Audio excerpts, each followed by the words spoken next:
some Canada news next, and this is kind of on the more positive side, kind of the more exciting side. And this is their PBO, Parliamentary Budget Office, released a distributional analysis of a national guaranteed basic income just very recently. And what's so interesting about this analysis is that the net cost is something that they calculated, and it's very low.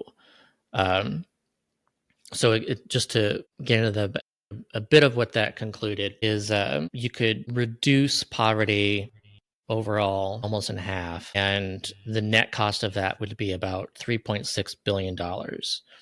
And of course, the cost of poverty is like 10 times that. And so you can look at that as being, well, Canada would actually be $32 billion better off by doing this.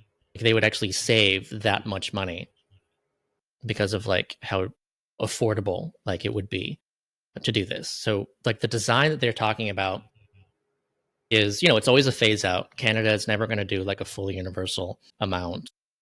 They Really just they show them have the way. they do a phase out for their child benefit. They do a phase out for their senior benefit. They're going to do a phase out for working adults benefit. But the amount that they're looking at was like $23,000. I think is what it was for like the floor. So it's like a negative income tax kind of variant, the 50% phase out rate. And then in Canada too, it's not per person. It's a household gets less than two people would. And then their measure of poverty is different than ours. So and they have like different ways of defining this too, depending on like nuclear family versus economic family, which is kind of confusing too.